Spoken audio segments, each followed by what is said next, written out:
Welcome along. Hope you're doing well wherever you are in the world today.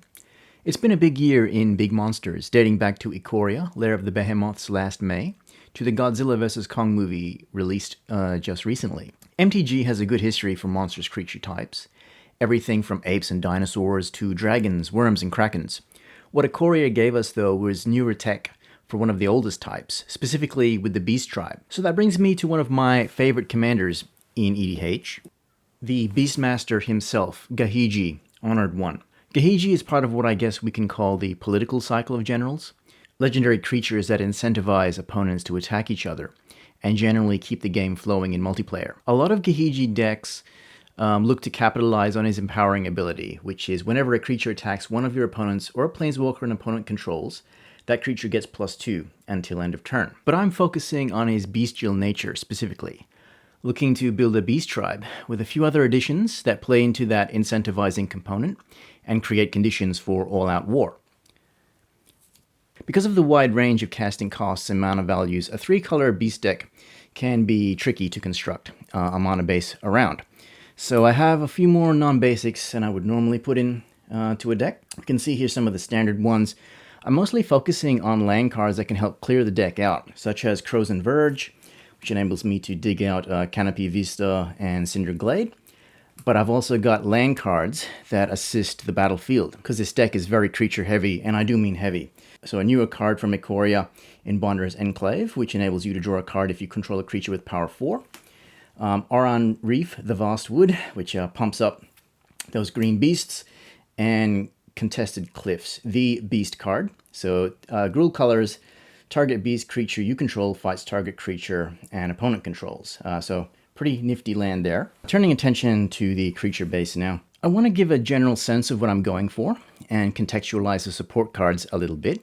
The creatures with a beast deck, as you naturally assume, fall onto the higher end of the mana curve. But everything is on tribe, but there is also a lot of artifact hate in the deck, as we'll see. This is because this deck is a bit slow to get going, so you want to be limiting your opponent's capacity to ramp ahead of you.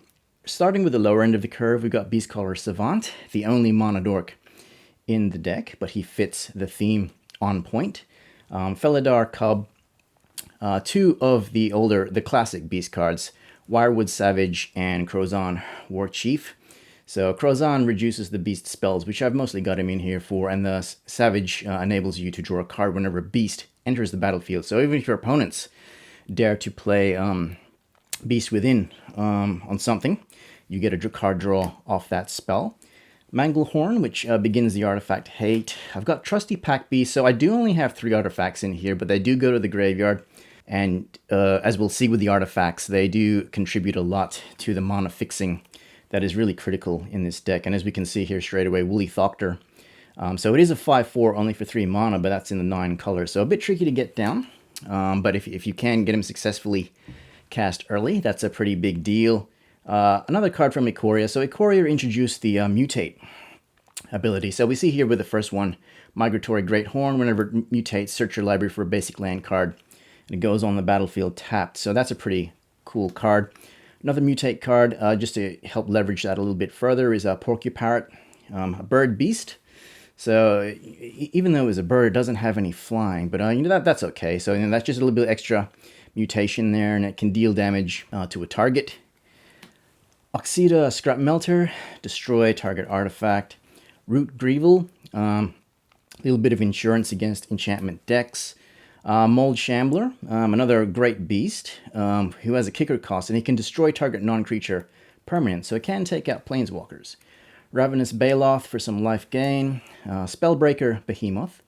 What I like about this is it enables your higher end cards to be uncounterable. And at 4 mana, he's a 5/5, so nothing to sneeze at there. Auspicious Starix, an elk beast. Terrific mutation ability in that whenever he mutates, you can exile cards from the top of your library until you exile X permanent cards and put those permanent cards onto the battlefield. So a great potential 2-for-1 or 3-for-1 creature spell if you're lucky enough to get him down. An old classic, Berserk Merlodont, or as I call him, Merlodont. Whenever a beast becomes blocked, it gets +1 until end of turn for each creature blocking it, so it can potentially turn against you, but how many, what are the chances anybody else is going to be playing a pure beast deck? Garruk's Pack Leader for the card draw. Thrag Tusk, so a great high value creature. Nylea's Forerunner, which is pretty much my only trample ability there. So it has trample itself. Other creatures you control have trample. 5/3 body. Nessian Demoloch. So this card is a bit conditional. So it's got the tribute ability. So if tribute isn't paid, you can destroy target non-creature permanent.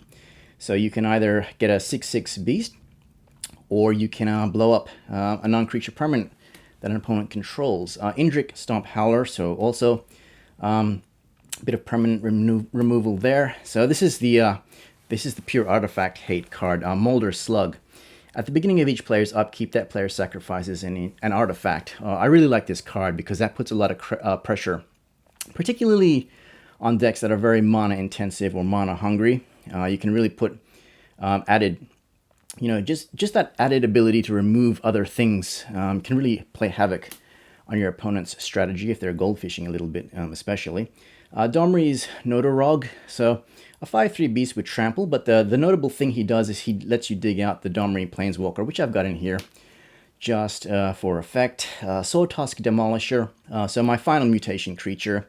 Whenever it mutates, so this is actually a beast within stapled onto a body, so whenever it mutates, destroy target non-creature permanent, its controller creates a 3/3 green beast creature token. So, obviously beast within enables you to destroy any permanent, but this is still pretty good. Combos with Wirewood Savage anyway. Woodland Bellower, I like this card, 6/5, but it's another great 2-for-1. So search your library for a non-legendary green creature card with CMC 3 or less. Put it onto the battlefield. So, with these decks, specifically when you start getting to the high end, you really want to be clearing the deck out.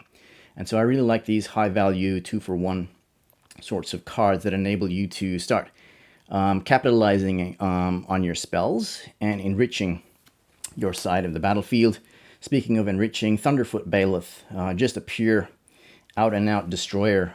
So as long as you control your commander, it gets +2/+2, and other creatures you control get +2/+2 and have trample. So I think I made a mistake in saying that that Enchantment Beast was my only trample outlet, but Thunderfoot Bailiff enables some trample stuff as well, so he's an important card here. Paleoloth, so a bit expensive at 6 mana, but again, it enables that, that graveyard recycling, which could be necessary late game. So whenever another creature with power 5 or greater comes into play under your control, return target creature card from your graveyard to your hand. You don't get higher value than Rampaging Bailiffs. So, you get a 4/4 green beast whenever land enters the battlefield under your control, and we've got some land ramp that can help with that. Valley is one of those. Realm Razor, just for some fun, I guess. Megalanoth is pretty big, so 6/6 Vigilance Trample, so a good attacker, good blocker, but whenever it blocks a creature, Megalanoth deals damage to that creature's controller equal to its power. So interesting combat, battlefield shenanigans there. Bull Ceradon, I've got in here just as a rush beast. Crozon Tusker, just a useful utility card. Spearbreaker Behemoth, so indestructible, can give a 5 power creature indestructible.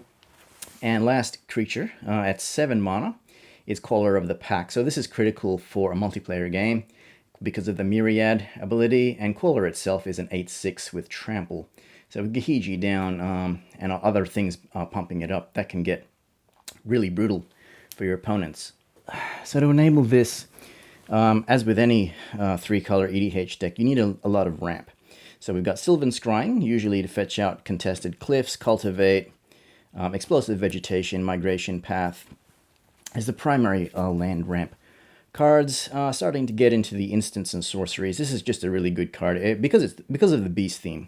To be honest, so the threat component enables you to create a 4/4 red and green beast creature token with trample, but the thrash is useful as well. I've got Reviving Melody again for the graveyard recursion, but what it enables you to do is return target enchantment card from your graveyard to your hand as well. And as we'll see, enchantments are quite critical to the success, well, the potential success of this deck. Fresh meat for some beast tokens. Return to the earth as a really good get out of jail strategy. So, you know, as you can see, the primary weakness of this deck is going to be flying creatures. Thanks a lot, Porky Parrot. But Return to the Earth is just a good good card for any kind of different strategy. Bailiff, Caged Trap. I just really like these trap cards. And again, you know, this capitalizes on my artifact hate. Well, that buys into the theme of artifact hate, let's put it that way. So if an opponent has an artifact into the battlefield under their control this turn, pay 2, put a 4/4 green beast into play under your control. Shamanic Revelation. So because most of the beasts in this deck are going to be at least power 4, so that's going to be a very high value spell. Enable a lot of card draw too. Sylvan Reclamation, just a really great card. And we start getting into the higher end. So Plea for Guidance is a very expensive enchantment shooter, but it enables you to fish out too. But again, because I'm building such a really, you know, a very high ramp strategy, Plea for Guidance is going to fish out 2 important enchantments that are going to be crucial for that point of the game. And finally, the beast card for Commander, Azuri's Predation. So 8 mana, not easy to cast, but for each creature your opponents control, put a 4/4 green beast creature token onto the battlefield, and those beasts fight a different one of your opponent's creatures. Can be game-changing, and you're kind of banking on your beasts being bigger than the creatures your opponents have out. But interesting strategy, and you can really flood the board on your side. Get into the other permanents in the artifacts and enchantments. So because of that artifact hate, I only have 4 artifacts in here, and they all go to the graveyard, but they're all mana fixing style enchantments. Trusty Pack Beast is, you know, in here to fish one of these back out to create some high value. So we've got Terrarion, Wayfarer's Bauble, Wanderer's Twig, and Commander's Sphere. Now we get into 3 enchantments or auras that do buy into Gahiji's incentivization and into that all-out warfare strategy. So these are from some recent sets. So we've got the 3 Impetus cards in here. I've got Shiny, Martial, and Predatory Impetus. The goal is to slap one of these onto your opponent's biggest creatures and watch them go to town on one another. Eventually it's going to become your problem, but, you know, hopefully by then you're set up to deal with it. We get into the global enchantments now. Beastmaster Ascension is in here because it's on theme. Colossal Majesty for the card drawer. Again, we're going to have a lot of power 4 creatures, so not going to be a problem. Sarkhan's Unsealing, which is just a great spell for removal.